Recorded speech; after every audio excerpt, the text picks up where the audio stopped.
দাদু জিজ্ঞেস করো তোমার কেমন আছে বলো। বাবা আসি তো আসি দাও। ও বাবা যে টাক করে করতেছে ওরে আজকে টাকু করে দেবো। দাদু কইছে টাকু করে দিতে আমি টাকু করলে ভালো হবে। বাবা দাসি দাও তো বাবা। হ্যাঁ এবার সৌন্দর্য বোঝে।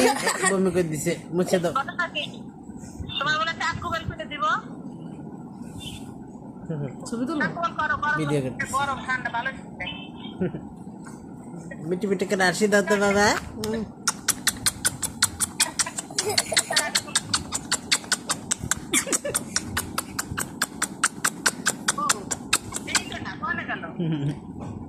এটা ফেসবুকে পাঠাই দে। এটা ফেসবুকে পাঠাই দে। এই যে বাবা এই যে খালি ডিস্টার্ব করে।